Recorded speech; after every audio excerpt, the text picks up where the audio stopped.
बच्चों कल हमने पढ़ा था कि भाई फ्रांस के तीन एस्टेट्स थे, first estate, second estate, third estate. और जो फ्रांस की इकोनॉमिक कंडीशन थी वो बहुत खराब हो चुकी थी। तो राजा ने सोचा कि एक मीटिंग बुलाएं, एस्टेट जनरल की मीटिंग बुलाएं और उसमें टैक्स बढ़ाया जाए।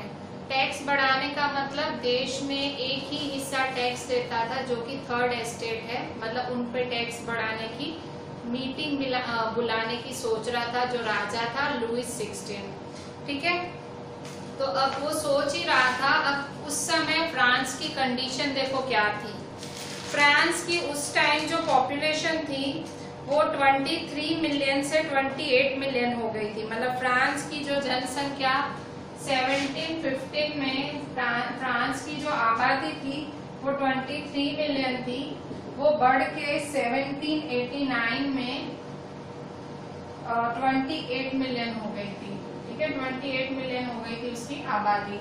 ठीक है, तो इससे अगर आबादी बढ़ी, ठीक है, फ्रांस की पॉपुलेशन बढ़ती जा रही थी, बढ़ती हुई पॉपुलेशन के साथ फूड की भी मतलब पॉपुलेशन इंक्रीज हुई, फूड की डिमांड भी इंक्रीज हुई कि भाई फूड ग्रेन्स भी, मतलब ऑब्वियसली आबादी बढ़ी, खाना भी चाहिए, फूड ग्रेन्स की डिमांड भी बढ़ी। ठीक है, तो इससे क्या हुआ, मतलब ये जो ब्रेड, मतलब ये लोग ब्रेड खाते थे। ठीक है, तो जो ब्रेड है तो ब्रेड का जो प्राइस है वो भी बढ़ा। ठीक है, डिमांड बढ़ी, प्राइस भी बढ़ा। ठीक है, पर जो लेबरर्स थे, जो थर्ड एस्टेट के लोग थे, उनके जो वेजेस थे, उनका जो दिन का एक दिन की दहाड़ी थी, जो एक दिन की उनकी सैलरी थी वो फिक्स थी। ठीक है, वेजेस फिक्स्ड थे ऑफ लेबरर्स। ठीक है, इससे ऐसा हो रहा था, अमीर और अमीर हो रहा था और गरीब और गरीब हो रहा था। ठीक है, तो फ्रांस में जो हालत थी वो खराब हो रही थी। और इसके और हालत कब खराब हुई, जब मौसम बिगड़ा। ठीक है, खराब ठंडी आई फ्रांस में और उसकी वजह से सारी फसल खराब हो गई। ठीक है, उसके बाद फ्रांस में सबसिस्टेंस क्राइसिस आया। सबसिस्टेंस क्राइसिस का मतलब होता है कि वो सिचुएशन जब आपकी बेसिक जरूरियातें भी ना पूरी हो। बेसिक जरूरत मतलब रोटी, कपड़ा और मकान। तो ऐसी सिचुएशन आ जाना, ऐसी इकोनॉमिक कंडीशन हो जाना किसी की, जब किसी की बेसिक जरूरतें भी ना पूरी हो सके, उसे सबसिस्टेंस क्राइसिस कहते हैं। ठीक है, तो फ्रांस में उस टाइम सबसिस्टेंस क्राइसिस हो गया। ठीक है, मतलब ये मतलब फ्रांस में आम बात हो गई थी इस तरह से होना। ठीक है, तो जो अब देखो, ऑलरेडी फ्रांस में लोग गुस्से में थे। ठीक है, उन पे टैक्स बढ़ने वाले थे, प्राइस ऑफ फूड ग्रेन्स बढ़ गए थे, उनके जो वेजेस थे वो फिक्स थे। ठीक है, तो वो ऑलरेडी गुस्से में थे। मतलब फ्रांस के लोग ऑलरेडी, उनके पास रीजन था कि वो रिवोल्ट करें, पर अभी इतनी हिम्मत नहीं थी कि रिवोल्ट कैसे करें। मतलब उनको सपोर्ट किसने किया, फिर कुछ फिलोसोफर्स आए। ठीक है, कुछ फिलोसोफर्स आए, कुछ एजुकेटेड लोग है। थर्ड एस्टेट में जो मिडिल क्लास लोग रहते थे, कुछ वो एजुकेटेड थे, वो लोग आगे आए। ठीक है, तो उन्होंने इन लोगों को थोड़ा सा ज्ञान दिया। ठीक है, उन्होंने इन लोगों को भड़काया या ज्ञान दिया। थर्ड एस्टेट के लोग गुस्से में थे कि भाई टैक्सेस बढ़ने वाले हैं, खाना नहीं है, फसल खराब हो गई है। ठीक है, उनके पास बहुत कारण थे गुस्से के, पर उनमें वो आत्मविश्वास नहीं था कि वो रिवॉल्यूशन करें। रिवॉल्यूशन जो चैप्टर की शुरुआत में जो बैस्टिल रिवॉल्यूशन बोला गया, वो वाला रिवॉल्यूशन अभी ये फ्लैशबैक ही चल रहा है कि उन्होंने क्या हुआ कि उन्होंने फ्रेंच रिवॉल्यूशन किया। तो अभी भी इनमें हिम्मत नहीं है कि फ्रेंच रिवॉल्यूशन करें, ठीक है। फ्रेंच रिवॉल्यूशन करने की अभी भी इनमें हिम्मत नहीं है, ठीक है। तो इन्होंने फिर क्या किया, कुछ फिलोसोफर्स आए, ठीक है, फिलोसोफर्स आए कुछ, जॉन लॉकी, ये नाम है जॉन लॉकी, जॉन लॉकी और जीन जैकिस रोशियो, जीन जैकिस रोशियो।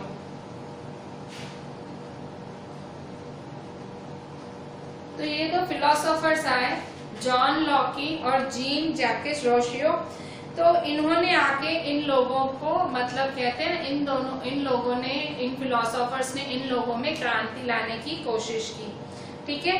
तो इन दोनों का क्या मानना था, जो जॉन लॉकी था, जॉन लॉकी ने किताब लिखी थी two treatises of government, John Locke ने बुक लिखी थी टू ट्रीटीज ऑफ गवर्नमेंट, ठीक है। जो जॉन लॉकी, ये कौन थे, फिलोसोफर्स थे। फिलोसोफर्स मतलब वो नहीं बड़ी बड़ी बातें करते हैं, लोगों में जागरूकता लाते हैं, वैसे लोग, ये लोग फिलोसोफर्स थे, ठीक है। तो जॉन लॉकी ने किताब लिखी थी टू ट्रीटीज ऑफ गवर्नमेंट, ठीक है। इस किताब में जॉन लॉकी ने क्या बोला था, उसने कहा था कि भाई मोनार्च का, मतलब उसको मोनार्ची बिल्कुल पसंद नहीं थी, जो जॉन लॉकी था उसको तानाशाही, राजाशाही बिल्कुल पसंद नहीं थी, राजा का पावर चले वो बिल्कुल एक्सेप्टेबल नहीं था। तो जॉन लॉकी ने अपनी बुक में लिखा था कि भाई जो मोनार्च की राइट्स हैं वो नहीं होनी चाहिए।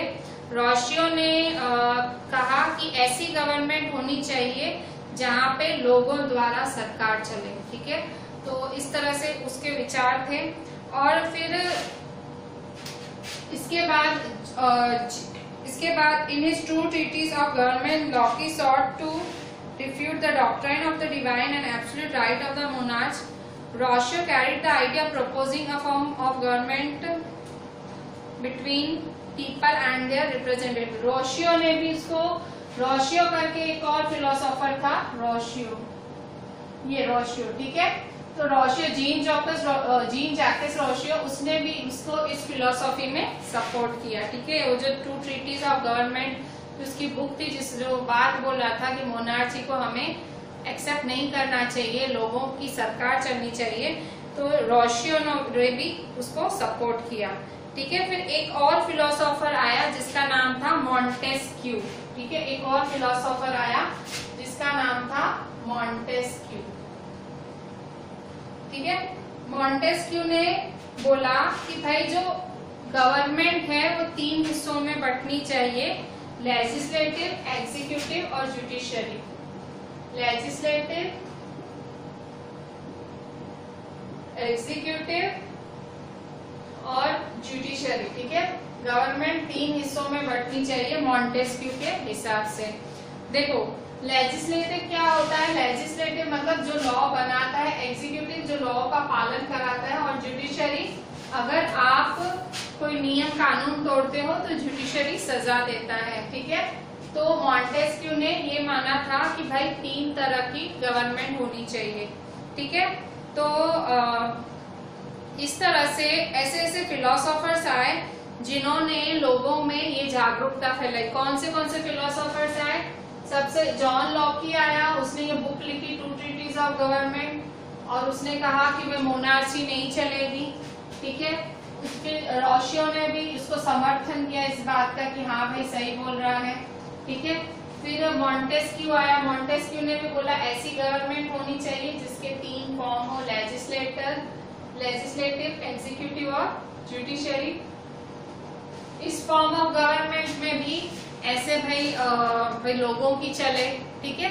तो ये जो इनकी सोच थी, इनकी किताबें थी, लोग डिस्कस करने लगे, ठीक है। सलून्स में, कॉफी शॉप्स में, हर जगह इनके विचार डिस्कस होने लगे, इनकी किताबें बिकने लगी, न्यूज़पेपर में इन चीजों के बारे में आने लगा, और ग्रुप्स में जोर जोर से ये पढ़ा जाने लगा। जैसे कुछ लोग अनपढ़ थे, पढ़ नहीं सकते थे, लिख नहीं सकते थे, ये किताब उन ग्रुप्स में पढ़ी लिखी जाने लगी। तो इस तरह से मतलब, और ये खबर कि लुइस 16 अब टैक्सेस बढ़ाएगा, गरीबों के टैक्स बढ़ाने वाला है, वो भी फैलने लगी। ठीक है, तो इस तरह से मतलब लोगों में कैसे गुस्सा बढ़ा। ठीक है, ये जो हम पढ़ रहे हैं कि आखिर लोगों में हुआ क्या कि गुस्सा इतना बढ़ा कि उन्होंने रिवोल्ट कर दिया। ऐसे क्या क्या कारण थे। ठीक है, तो पहला कारण टैक्स था, दूसरा कारण बढ़ती हुई आबादी, तीसरा कारण बढ़ती हुई महंगाई। ठीक है, उनकी पगार, उनकी सैलरीज उतनी थी। ठीक है, फिर मतलब ये फिलोसोफर्स आए जिन्होंने उनको समझाया कि भाई आपके साथ गलत हो रहा है। ठीक है, तो ये कारण बन रहे थे लोगों में, अभी वो आ रहा था कि भाई अभी हमें इनके साथ लड़ाई करनी है, रिवोल्ट करना है, हमें आंदोलन करना है। ठीक है, तो इससे पहले एक आध क्वेश्चंस लिख लेते हैं हम। क्वेश्चंस लिख लें।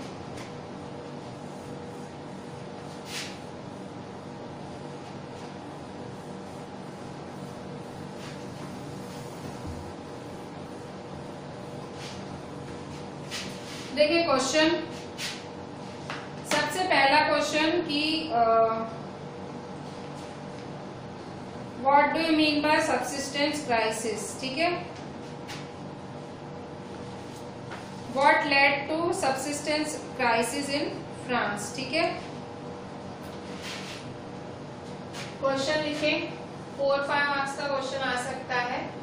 What led to subsistence crisis in France। ठीक है,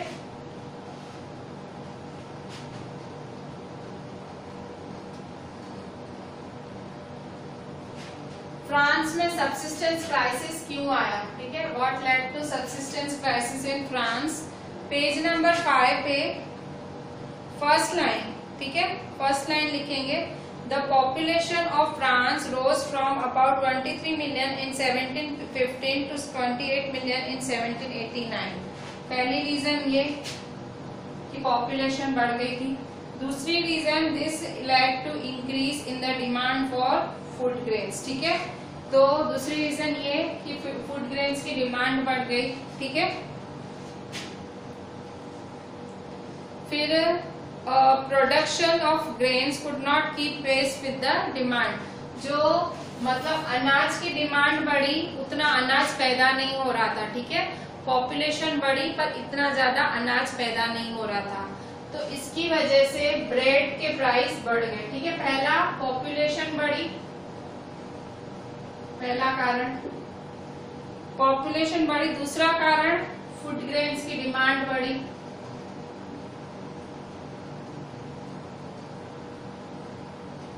ठीक है, पर फूड ग्रेन्स ग्रो नहीं हो रहे थे, फूड ग्रेन्स ग्रो नहीं हो रहे थे। चौथा, ब्रेड की कीमत बढ़ी।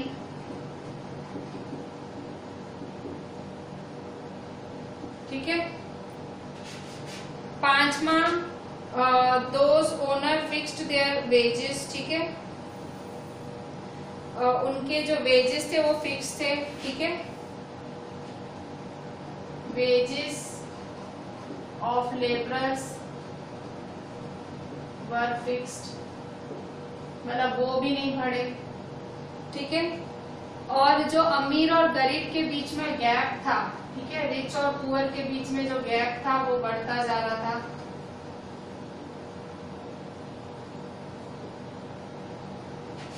ठीक है, और फिर क्या हुआ, finally things became worse whenever drought or hail reduced the harvest। Drought और हेल मतलब सूखा पड़ना, हेल का मतलब बर्फ गिरना। सूखा पड़ना या बर्फ गिरने की वजह से भी उनकी फसल खराब हुई। ठीक है, ड्रॉट और हेल की वजह से।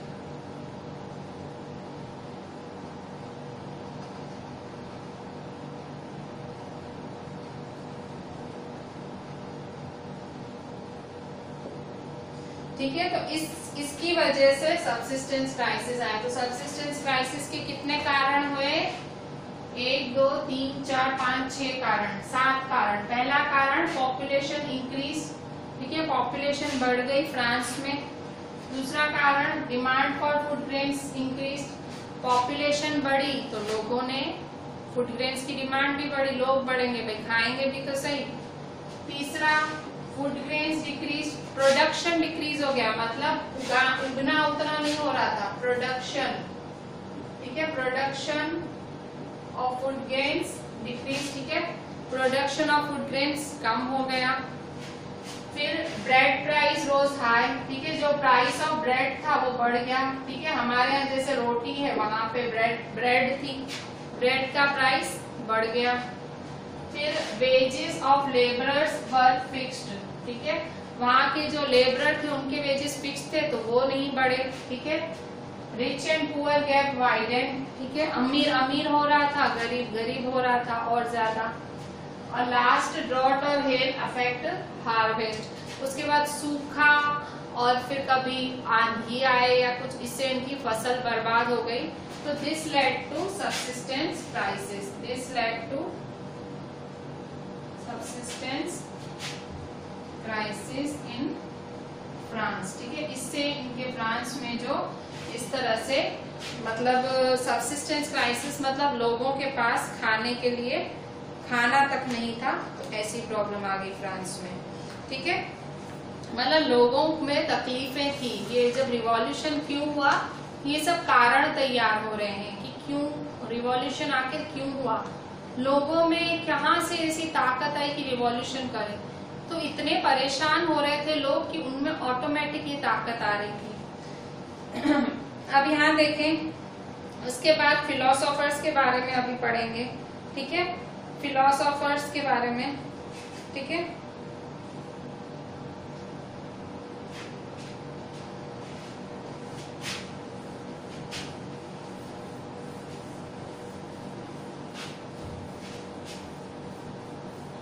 Next question, what was the role of philosophers, ठीक है,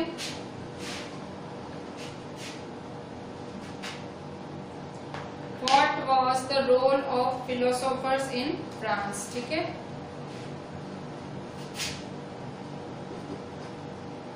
what were the roles of philosophers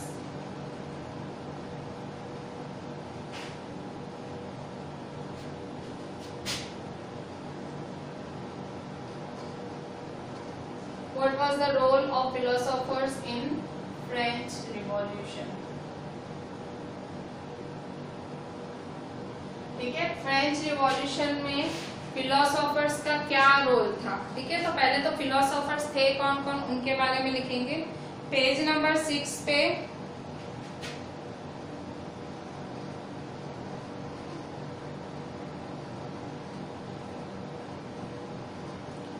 John Locke, page number 6 पे 1 2 3 4 5 fifth last line, fifth last line,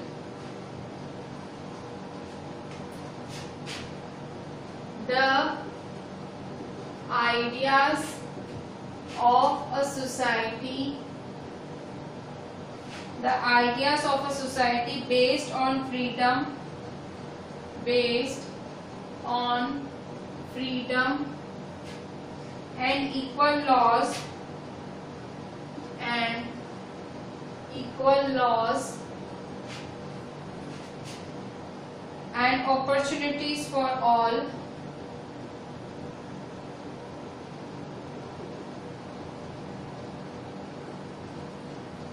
were put forward by philosophers, were put forward by philosophers such as John Locke and Jean Jacques Rousseau, ठीक है। पहली point क्या लिखेंगे, पहली point मैंने page number 6 पर से लिखी है कि भाई जो एक ऐसी society, ideas of a society मतलब सोच, एक ऐसी सोसाइटी जो कि फ्रीडम, जहाँ फ्रीडम हो, जहाँ इक्वल लॉज हो, फ्रीडम हो, इक्वल लॉज हो, भेदभाव ना हो, हर किसी को मौका मिले, ये सोच इन दोनों फिलोसोफर्स ने लाई लोगों में, जॉन लॉकी और जीन जैक्विस रोशियो। ठीक है, कि एक ऐसी सोसाइटी होनी चाहिए जहाँ लोगों में भेदभाव ना हो, जहाँ लोगों को इक्वल मौके मिले। ऐसी सोच कौन लाए? जॉन लॉकी और जीन जैक्विस रोशियो। ठीक है, next point, in his 2 treatises of government, Locke, वो वाली लाइन लिख दो सेकेंड पॉइंट में यहाँ पे, इन हिज, पेज नंबर 6 पे सेकेंड लास्ट लाइन है, इन his 2 treatises of government, Locke sought to refute the doctrine of the divine and absolute right of the monarch। अपनी किताब में उसने लिखा कि भाई डिवाइन मतलब कि भाई ये प्रीस्ट का पावर कुछ नहीं होता है और वो मोनार्ची को नहीं मानता है। रिफ्यूट मतलब वो मानता नहीं है। फिर नेक्स्ट पॉइंट, तीसरी पॉइंट रोशियो। ठीक है, नेक्स्ट पॉइंट क्या लिखोगे? Rousseau carried the idea forward proposing a form of government based on social contract between people and their representatives. ठीक है, फिर next point, in the spirit of the laws Montesquieu proposed a division of power within the government between legislative, executive and judiciary। ठीक है, तो इस तरह से ये सारे फिलोसोफर्स थे।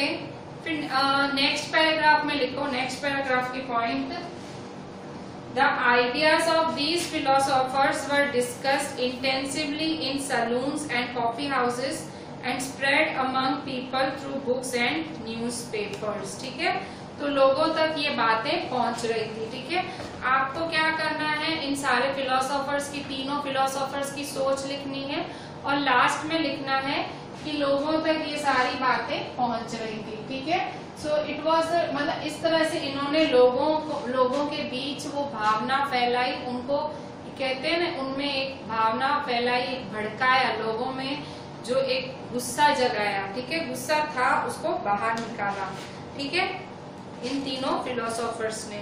ठीक है, तो अब हम देखो, अब हम नेक्स्ट पेज पे आए हैं, पेज नंबर 8 पे। देखो यहाँ पे लुइस 16 ने को टैक्सेस बढ़ाने थे, फ्रांस की हालत खराब थी, ये आप पढ़ चुके हो। तो उसने क्या किया था, एस्टेट जनरल्स की मीटिंग बुलाई। एस्टेट जनरल की मीटिंग में हमेशा तब बुलाई जाती है जब टैक्स बढ़ाए जाते हैं लोगों पे। ठीक है, तो एस्टेट जनरल में तीनों एस्टेट्स के लोग मिलते थे। तो पर मीटिंग को बुलाना डिसाइड कौन करता था? एस्टेट जनरल ही डिसाइड करता था। ये वाली मीटिंग लास्ट टाइम 1614 को ही थी। फ्रांस में टैक्स बढ़ाने वाली एस्टेट जनरल की मीटिंग 1614 में हुई थी और लुइस 16 अब ये मीटिंग बुला रहा था 5 मई 1789 में। ठीक है, लुइस 16 ने असेंबली की मीटिंग बुलाई और वो नए टैक्सेस पास कराना चाह रहा था।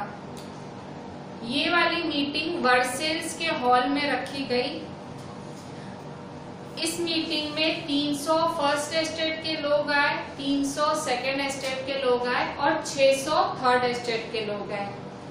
फर्स्ट एस्टेट के लोग इस तरह से बैठे थे, सेकेंड एस्टेट के लोग इस तरह से बैठे थे और थर्ड एस्टेट के जो 600 लोग थे वो पीछे खड़े थे। ठीक है, फर्स्ट एस्टेट के लोग बैठे थे, सेकेंड एस्टेट के लोग बैठे थे और थर्ड एस्टेट के लोग पीछे खड़े थे। जिन पे टैक्स बढ़ने वाला था वो उनको बैठने के लिए भी नहीं बोला गया, वो लोग पीछे खड़े थे। और जब भी कोई रूल पास होना होता था टैक्स का, तो उसका सिस्टम कैसा होता था? एक वोट फर्स्ट एस्टेट के पास होता था,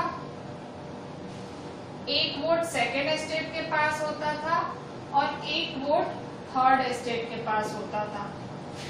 अच्छा, इस मीटिंग में कौन नहीं आ सकता था? तो इस मीटिंग में फीमेल आर्टिस्ट और फार्मर्स, ये 3 लोग इस मीटिंग में अंदर नहीं आ सकते थे। ठीक है।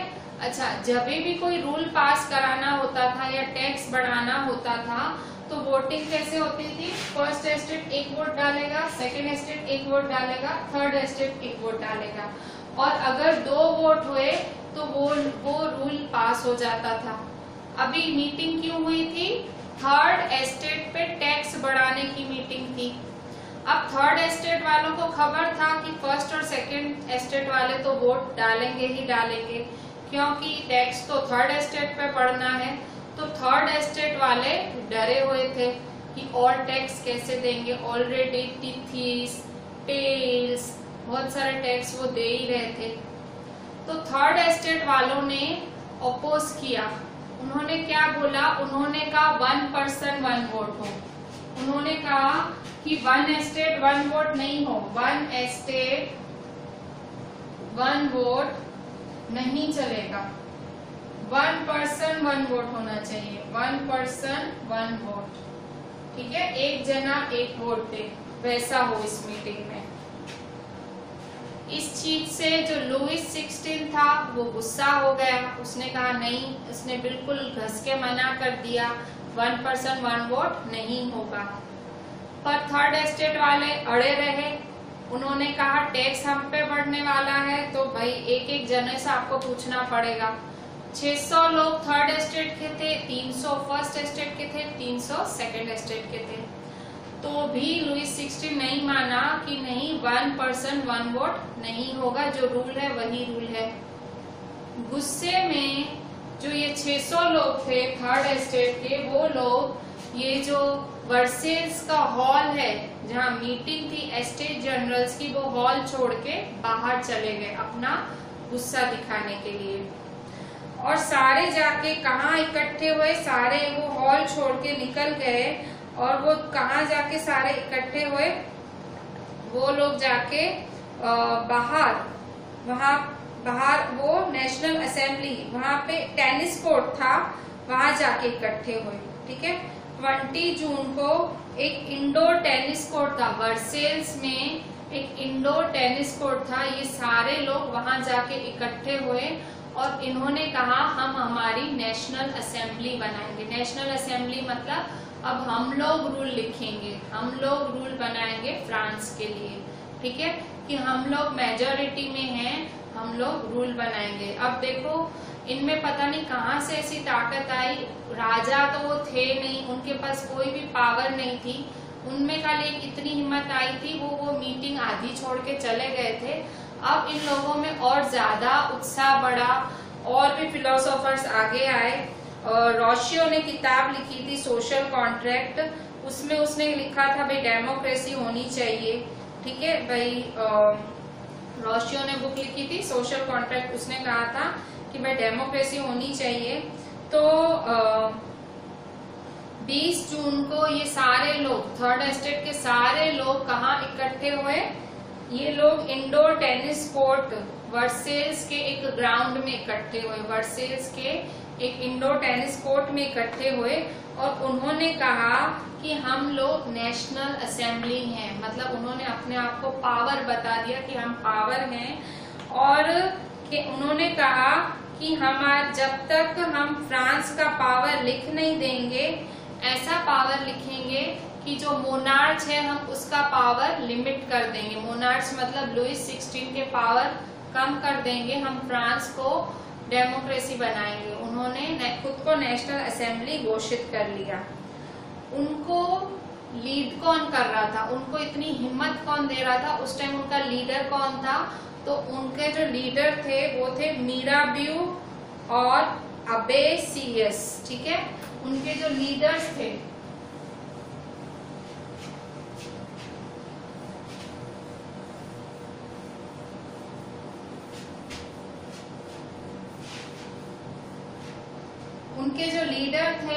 वो कौन थे? मीराबियू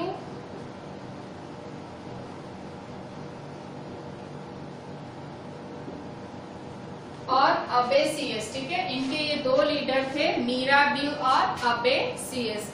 ये लोग इनको लीड कर रहे थे, ये इनके आगे थे। मीराबियो खुद नोबल फैमिली में से था और वो डेमोक्रेसी में मानता था और वो बहुत अच्छा स्पीकर था। मतलब वो उसका जो पावर था, मतलब ओरेटर, वो मतलब बहुत अच्छा बोलने वाला था, लोगों को झंझोड़ के रख देता था, मतलब ऐसी स्पीच देता था कि लोगों की आत्मा जाग जाती थी, ठीक है। और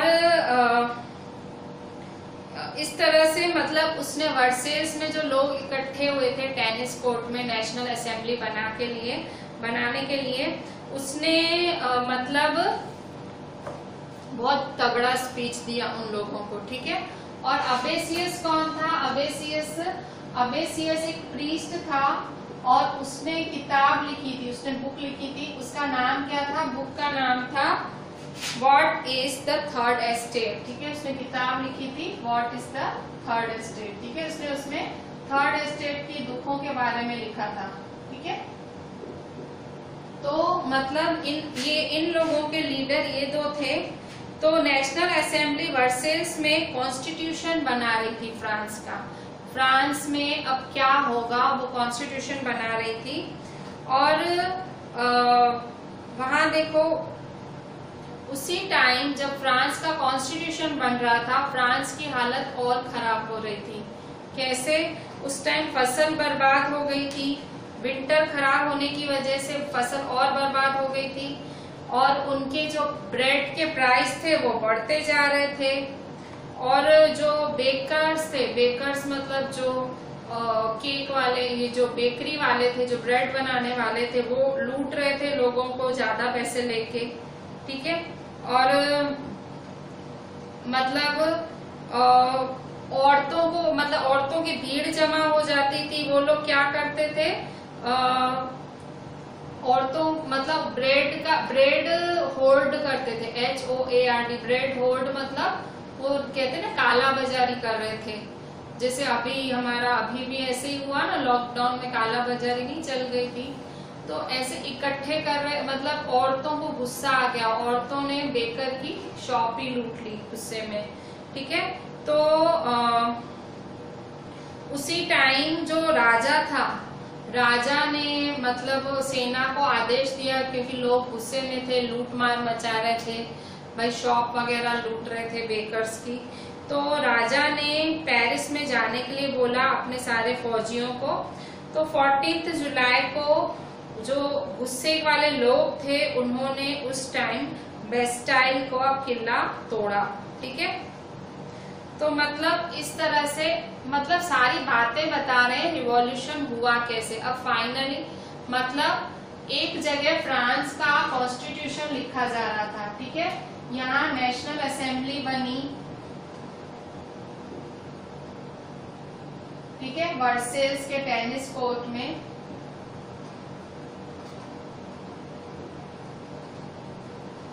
नेशनल असेंबली बनी, ठीक है। और दूसरी तरफ जो ब्रेड ऑफ प्राइस बढ़ा था और जो बेकर्स थे वो हैरान कर रहे थे लोगों को। और गुस्से में लोगों ने जाके जो जेल थी, बेस्टिल जेल तोड़ दी, जो राजा का पावर दिखा रही थी वो जेल तोड़ दी, ठीक है। तो इस तरह से फ्रांस में ये सारी चीजें हो रही थी, ठीक है। मतलब फ्रांस में रिवॉल्यूशन क्यों आया, तो ये सब हो रहा था। और इसके बाद ऐसी भी मतलब अफवाहें फैली हुई थी कि भाई ये जो क्रॉप्स हैं, मतलब जो ये क्रॉप्स हैं फार्मर्स की, वो फर्स्ट और सेकेंड एस्टेट वाले लोग लूटने आने वाले हैं, ठीक है। उनको ऐसे था कि भाई ये लोग लूटने आने वाले हैं। तो लोगों ने, जो थर्ड एस्टेट वाले लोग थे, उन्होंने गुस्से में इन लोगों के घरों में लूटमार मचा दी, मतलब सारे इकट्ठे होके इनके घरों को जाके लूट लिया। मतलब ऐसी अफवाह फैली थी कि भाई ये लोग इनकी जो क्रॉप्स हैं वो लूट लेंगे, जो इनकी जो बची हुई क्रॉप्स है। तो इन्होंने क्या किया, जो नोबल्स थे, ठीक है, जो नोबल्स थे उनके घरों को जाके लूट लिया और ये लोग डर के शहर छोड़ के भी भाग गए और जो कुछ थे उनको उन्होंने लूट लिया। ठीक है, तो उन्होंने जब देखा, मतलब लुई 16 ने क्या देखा कि लोगों का इतना गुस्सा आया कि उन्होंने नोबल्स को लूट लिया और देश से ही भगा दिया, तो लुई 16 को सरेंडर करना पड़ा। मतलब लुई 16 उनकी कंडीशन मान गया और फ्रांस की जो मोनार्ची थी वो अब कॉन्स्टिट्यूशनल मोनार्ची हो गई। कॉन्स्टिट्यूशनल मोनार्ची का मतलब क्या होता है कि लोगों की भी चलेगी और राजा की भी चलेगी। मतलब राजा के पास भी पावर होगा पर लिमिटेड होगा। ठीक है, लोगों का भी पावर चलेगा। तो 4 अगस्त 1789 की रात को असेंबली ने एक नियम कॉन्स्टिट्यूशन बनाया जिसमें राजा की पावर को सीमित कर दिया गया और जो क्लर्जी थे उनको भी अपने सारे पावर्स दे देने पड़े। टिथिस को अबॉलिश कर दिया गया और जो चर्च के पास जितनी भी जमीनें थी वो हड़प ली गई। ठीक है, मतलब वो जो थर्ड एस्टेट वाले थे उनमें बांट दी गई। तो इस तरह से चर्च से जो जमीनें मिली तो गवर्नमेंट के पास 2 बिलियन लिवर्स जितने पैसे आ गए। ठीक है, और 1791 में फाइनली नेशनल असेंबली ने कॉन्स्टिट्यूशन बनाया और उन्होंने मोनार्च का पावर कम कर दिया और उन्होंने क्या किया, अब लेजिस्लेटर, एग्जीक्यूटिव, जुडिशरी बनाई। तो फ्रांस इस तरह से कॉन्स्टिट्यूशनल मोनार्ची बन गया। ठीक है, तो कॉन्स्टिट्यूशन जो 1791 का बना उसमें नेशनल असेंबली के पास पावर्स आए, उन्होंने इलेक्शन कराए, सिटीजन्स ने वोट किया। मतलब खाली आदमियों को वोट करने का राइट था, वो भी 25 साल से ऊपर, और वो भी जो आदमी एक लेबर की 3 दिन की दहाड़ी जितना टैक्स बढ़ता है वो। मतलब 3 कंडीशंस थी वोट करने की, एक तो आदमी होना चाहिए, 25 साल का होना चाहिए और तीसरी कंडीशन वो एक लेबर की 3 दिन जितना टैक्स भरता हो। ठीक है, तो जो वोट कर सकते थे उन्हें एक्टिव सिटीजन्स कहा जाता था और जो वोट नहीं कर सकते थे उन्हें पैसिव सिटीजन कहा जाता था। ठीक है, तो मतलब आप अगर चाहते हो आप इलेक्शन में खड़े रहो, मतलब आप टैक्स पेयर अच्छे होने चाहिए। ठीक है, तो मतलब जो कॉन्स्टिट्यूशन बना उसमें सारे राइट्स लिखे गए, जो राइट्स होते हैं, right to equality, right to life, मतलब ये सारे राइट्स लिखे गए फ्रांस के उसमें कॉन्स्टिट्यूशन में। ठीक है, तो इस तरह से फ्रांस का एक कॉन्स्टिट्यूशनल मोनार्ची बनी। ठीक है, अब हम कुछ क्वेश्चंस लिख लेते हैं।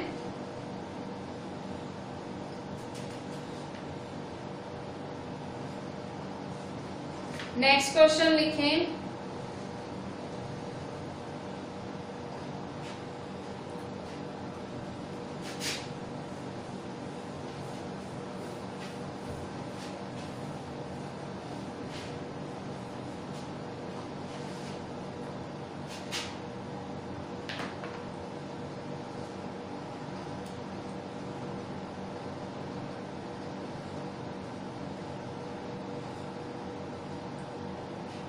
when did,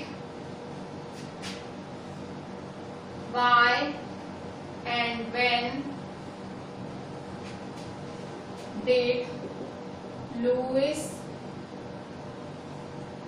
XVI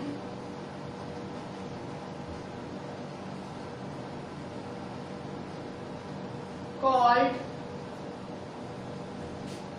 an assembly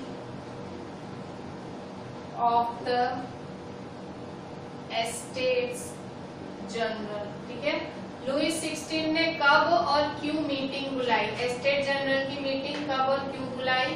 तो आंसर क्या लिखेंगे, कब और क्यों मीटिंग बुलाई लुई 16 ने एस्टेट जनरल्स की, कब और क्यों मीटिंग बुलाई? पेज नंबर 8 पे सेकेंड पैराग्राफ में first line. On 5 May 1789, Louis XVI called together an assembly of estates general to pass proposal for new taxes. ठीक है, उसने न्यू टैक्सेस का प्रपोजल पास करने के लिए मीटिंग बुलाई। ठीक है, फिर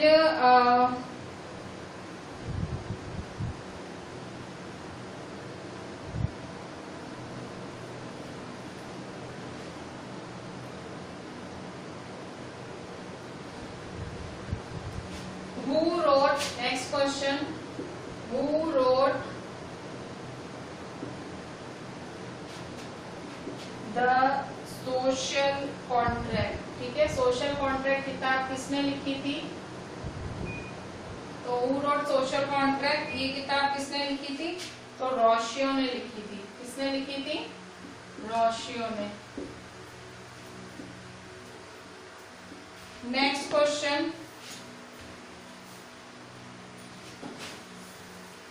where did the third estate people, where did the third estate people gathered after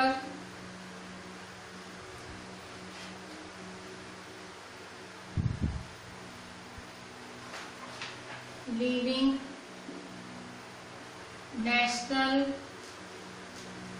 after leaving assembly of estate general and under whose leadership? ठीक है, मतलब ये जो थर्ड एस्टेट वाले लोग थे, where did third estate people gathered after leaving assembly of estate general and under whose leadership? ठीक है, ये सारे लोग कहाँ इकट्ठे हुए? वो मीटिंग अधूरी छोड़ के ये सारे लोग कहाँ इकट्ठे हुए? कहाँ इकट्ठे हुए? तो पेज नंबर 8 पे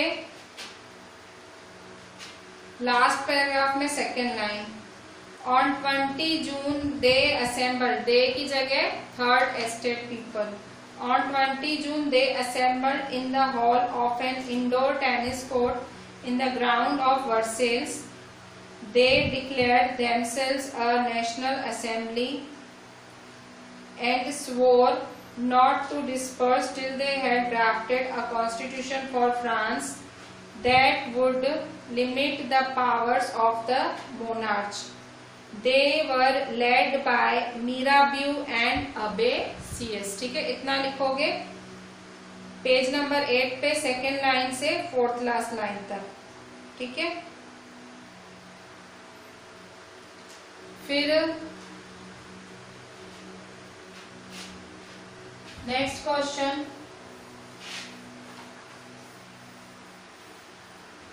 हु वॉज मीराब्यू? मीराब्यू कौन था? ठीक है, who was Mirabeau? Who was Mirabeau? तो मीराब्यू कौन था? पेज नंबर 8 पे fourth last line, Mirabeau was born in a noble family but was convinced of the need to do away with the society of feudal privilege. He brought out a journal and delivered powerful speeches to the crowds assembled at Versailles। ठीक है,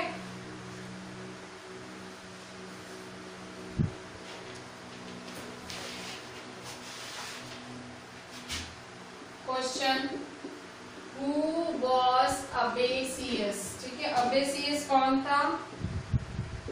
तो अबे सियस page number 9 पे first line, अबे सियस originally a priest wrote an influential pamphlet called What is the Third Estate।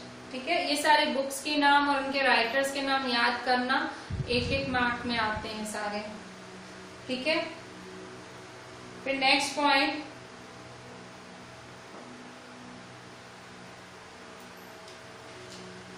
Next, why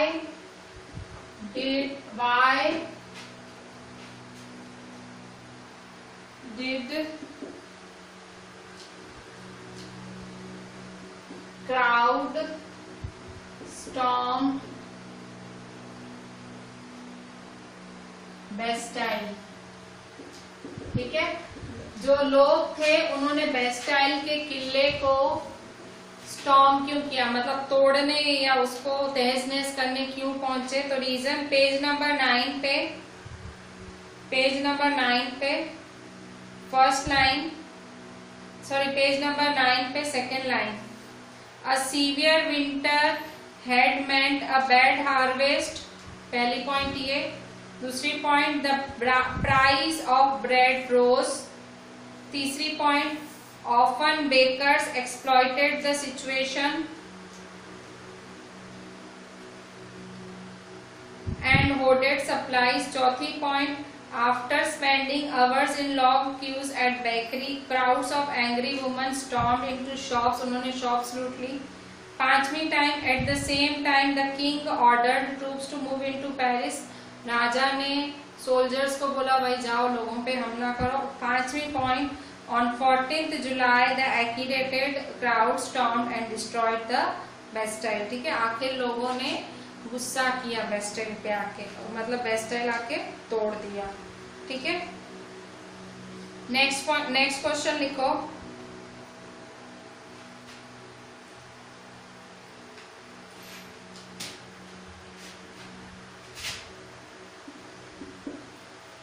next question,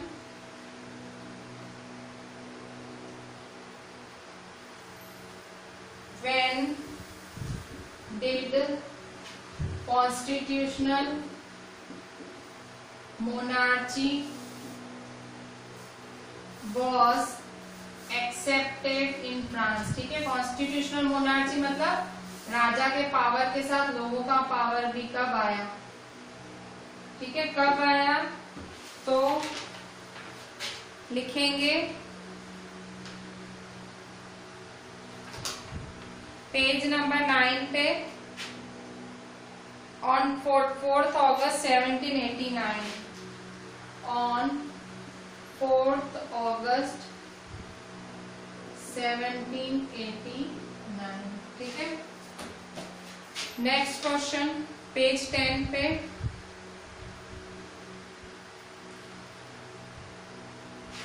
sorry 1791 है। ठीक है, 1791। ठीक है, कॉन्स्टिट्यूशनल मोनार्ची कब एक्सेप्ट हुई, 1791 में। ठीक है, 1791। ठीक है, और who were the active citizens and who were the passive citizens. तो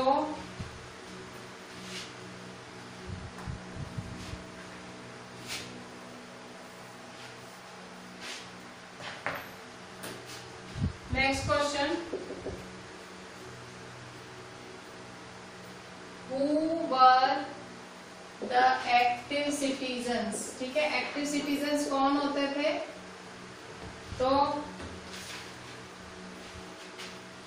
and who were passive citizens, who were passive citizens।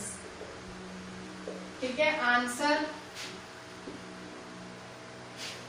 कौन थे एक्टिव और कौन थे पैसिव। पेज नंबर 10 पे, पेज नंबर 10 पे 1 2 3 4 5 6 sixth last line. Only man about 25 years of age who paid taxes equal to at least 3 days of a laborer's wage were given the status of active citizens, that is they were entitled to vote. The remaining men and all women were classed as passive citizens। यहाँ तक passive citizens। ठीक है, तो आज हम यही खत्म करते हैं हमारा। ठीक है, ये सारे क्वेश्चन आंसर्स आप लोग अच्छी राइटिंग में लिख के देना। ठीक है, अच्छी राइटिंग में लिख के भेजना, सारे इंपॉर्टेंट क्वेश्चंस हैं। मैंने साइंस के डायग्राम का काम अधूरा छोड़ा था, आज से वो भी करो, साइंस के डायग्राम्स भी बनाओ, क्योंकि बायो थोड़ा डायग्राम में टफ पड़ेगा, तो अभी से ही बनाना चालू करो। ठीक है, नेक्स्ट डायग्राम है आपका प्रोकैरियोटिक सेल का। ठीक है, नेक्स्ट डायग्राम आप बनाओगे प्रोकैरियोटिक सेल, ठीक है। ये है प्रोकैरियोटिक सेल, साइंस में 2 times, page 62, figure 5.4, figure 5.4 page 62 science में। ये प्रोकैरियोटिक सेल का डायग्राम 2 बार अच्छे से लेबल भी करना है और एसएस में ये क्वेश्चन आंसर्स अच्छी राइटिंग में लिख के मुझे भेजने हैं। चलें, थैंक यू।